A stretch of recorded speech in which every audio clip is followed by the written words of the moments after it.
2 గంటల చోపు కట్టిరమ్మా అక్కలకు చెల్లెళ్ళకి అందరూ కూడా ఒక 10 నిమిషాలు ఒప్పుకోబడితే పెద్దలు మాట్లాడతారు. ఈరోజు ఒక చల్లని వాతావరణంలో ఈకో పార్కు ఇంత పెద్ద ఎత్తున మన సీఎం గారు పెద్దలు ఎంతో చొరవ తీసుకొని ప్రజల గురించి ఏం చేయాలి, ఏం చేస్తే బాగుంటుందని చెప్పి ఇవాళ ఈ ఇనాగ్రేషన్ రావడం మనకు చాలా సంతోషం. దానికి పెద్దలు మన ముఖ్యమంత్రి వాళ్ళు రేవంత్ అన్న గారికి, పెద్దలు మల్లు రవణ గారికి, పెద్దలు ఎం రాజేంద్రన్న గారికి, పెద్దలు విశ్వేశ్వరరెడ్డి గారికి, పెద్దలు మహేంద్రన్న గారికి, మన కమిషనర్ గారికి, మల్లారెడ్డి అన్న గారికి, ఇంకా వేదిక మీద కొంతమంది ఆఫీసర్స్కి అందరికీ, ముందు కూర్చున్న మా అక్క చెల్లెళ్ళకి అందరికీ, పార్టీ నాయకులకు అందరూ కూడా ఉదయపూర్ నమస్కారాలు. ఒక తపన ఏదే కానీ ప్రభుత్వంలోకి వచ్చిన తర్వాత ప్రజలకు ఏం చేయాలి, ఏం చేస్తే బాగుంటుందని ఒక ఆలోచనతో ముఖ్యమంత్రి గారు ముందుకు పోతున్నారని మనమంతా కూడా చూస్తున్నాం.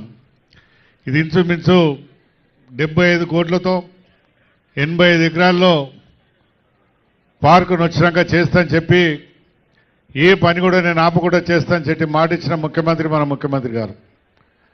దాన్ని మనమందరం కూడా స్వాగతించాలి. ఇదొక్కటే కాదు, మూసీ నది కూడా మనమందరం కూడా చూస్తున్నాం.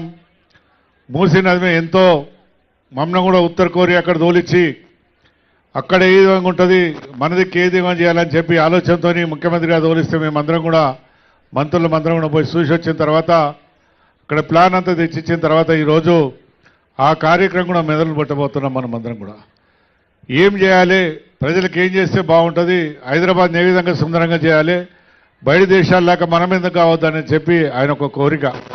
అందుకని మనమందరం కూడా చాలామంది అపోజిషన్ వాళ్ళు ఏదేదో మాట్లాడతారు, కానీ ప్రజలకు మేము ముఖ్యమంత్రి కూడా చెప్తున్నాం, ఎవరికి కూడా ఇబ్బంది కాకుండా మూసీ నదిని బ్రహ్మాండంగా చేసే బాధ్యత మన ముఖ్యమంత్రి గారు తీసుకుంటారు. మీరందరూ కూడా గొప్ప ఆలోచించాలి. చాలామంది చాలా మాట్లాడతారు, ఎందుకంటే చెడగొట్టాలని మాట్లాడతారు. చెడగొట్టే బుద్ధి మన ముఖ్యమంత్రి గారు లేదు.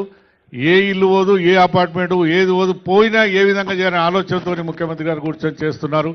ఆఫీసర్తో, కలెక్టర్ గారితో అందరితో కూర్చొని మనం చూసినాం. గతంలో కూడా చాలామంది ఎవరైనా కబ్జాలు తీసుకోవాలంటే ధనాధన్ పోవాలి, బుల్డోర్ పెట్టాలి, గులగొట్టాలి. ఆ విధంగా కాదు, ఆఫీసర్లను పెట్టి వాళ్ళ సమస్యలు ఏమున్నాయి తెలుసుకొని వాళ్ళకి ఏం కావాలి, జరిగితే ఏం కావాలి, ఉంటే ఏం కావాలని చెప్పి ఆలోచనతో మన ముఖ్యమంత్రి గారు ముందుకు పోతున్నారు. మేము కూడా చూసినాం. మొన్న బాదరగూడలో కూడా కలెక్టర్ గారు వీళ్ళందరూ కూర్చొని మాట్లాడి ముఖ్యమంత్రి గారు చెప్పిన ఆదేశాలతో రైతులకు అందరూ కూడా చెప్పడం జరిగింది. ఒక మంచి మెట్రో రైలు రాబోతున్నది అక్కడ. మనం ఎందుకంటే అలాంటి కార్యక్రమం మన ముఖ్యమంత్రి పెట్టుకుని మనం అందరం కూడా సహకరించాలి. కొద్ది నష్టం అవుతుంది, కాదనేది కాదు. రాష్ట్రం బాగుపడేటప్పుడు మనం అందరం కూడా చేసే బాధ్యత మనం తీసుకున్న బాధ్యత. ఇదొక్కటే కాదు, ఇలా చూస్తున్నాం. ప్రభుత్వం వచ్చినాక ఇందిరమ్మ ఇండ్లు దగ్గర నా దగ్గరికి 50 ఇండ్ల దాకా కట్టకమైంది. ఇందిరమ్మ ఇండ్లు వచ్చిన తర్వాత ప్రజలందరూ కూడా ఎంతో సంతోషంతో ఉన్నారన్న. దాన్ని అట్లనే సాగిస్తూ ఎప్పటి కూడా ఇందిరమ్మ ఇండ్లు ఇచ్చే బాధ్యత తీసుకోవాలన్న.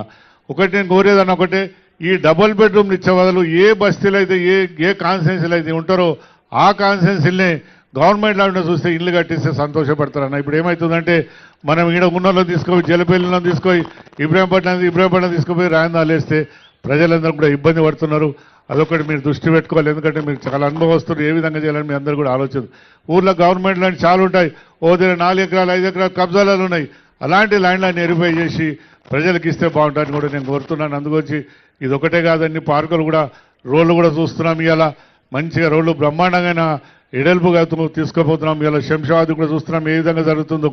8 లైన్ల మనం ఔటర్ రింగ్ రోడ్ కూడా బాగా జరుగుతున్నాం. అందుకని ముఖ్యమంత్రి గారి కోరిక ఒకటి, ఇదొకటి కాకుండా ఇలా మన హిమాయత్ సాగర్కి వెళ్ళి షాబాద్ దాకా కూడా ఇవన్నీ రోడ్ల ప్లాన్లు అన్నీ జరుగుతున్నాయి. మనం అందరం కూడా గమనించాల్సిన అవసరం మనకున్నది. ఇంకా చాలా చేసే అవసరం మనకు ఉంటుంది. ఎందుకంటే ఇప్పుడే అయిపోయిందని కాదు, మనకు 2 ఇంకా 3 సంవత్సరాలు మనకు గవర్నమెంట్ ఉంటుంది. మనకి 10 సంవత్సరాలు మన గవర్నమెంట్ ఉంటుంది, మనం మంచి పనులు చేస్తే. అందుకని దయచేసి మీరు అందరం కూడా ఏదైతే మీరు మాట ఇచ్చినామో అవన్నీ కూడా చేసే బాధ్యత తీసుకోవాలి. ఇవాళనే 99 రోజుల ప్రతిజ్ఞ పెట్టినారు, చంద్రబాబు గారు తీసుకున్నారు.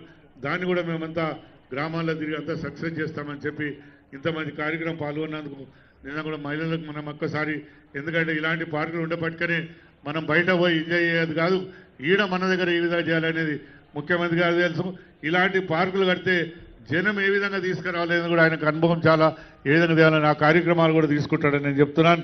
హిమాయత్ సార్ కూడా చాలా రోజులు మూతపడి ఉన్నది, బయటికి అంతా కంపౌండ్ వాళ్ళకి కట్టి ప్రజలు కూడా చూడడానికి ఏడిస్తే ఇంకా జనాలు కూడా బాగా వస్తారని మిమ్మల్ని కోరుతున్నాం. అందుకని కమిషనర్ గారు ఇక్కడనే ఉందని చెప్పి తీసుకునే బాధ్యత తీసుకోవాలని చెప్పి ఇంత మంచి కార్యక్రమంలో ముఖ్యంగా ఇంత మంచి హిమాయత్ సాగర్ చెరువు ఉంది మనకు. హిమాయత్ సాగర్ చుట్టుముట్టు కూడా మనం అందరం దీన్ని కాపాడుకునే బాధ్యత, ఇంత మంచి పార్కు కట్టించింది మీరు, ఆ జాగాను కూడా కాపాడుకునే బాధ్యత మనకు ఉన్నది. అధికారులు మీరు ఆదేశాలు ఇచ్చి ఆ చుట్టుముట్టు కూడా కంపౌండ్ వాళ్ళు పెట్టుకుంటే మనకు అందరూ కూడా చెరువును కాపాడుకున్నట్టు ఉంటుందని చెప్పి మిమ్మల్ని తెలియజేస్తున్నాను. ఇంత మంచి కార్యక్రమం పాల్గొన్న నిజంగా కూడా నేను కూడా 4 మాటలు ఈ కాన్సెన్లో గెలవడం గొప్ప అదృష్టవంతుడు. మీ అందరూ ఆశీర్వాదం, ఇలాంటి కార్యక్రమాలు రావడం కూడా నేను కూడా గొప్ప అదృష్టవంతుడు. ఇంత మంచి పార్కులు, రేపు మెట్రో రైలు ఇవన్నీ వచ్చిన తర్వాత కొన్ని ఇబ్బందులు అవుతాయి, కానీ ఇబ్బందులు ఏదేమైనా కానీ ప్రజలకు ఇబ్బంది కాకుండా తీసుకునే బాధ్యత ఎవరే కానీ, మూసీ నదిలో కానీ ఎక్కడైనా ఏ ల్యాండ్ ఇచ్చినా ఎవ్వరు బాధపడే అవసరం లేదు.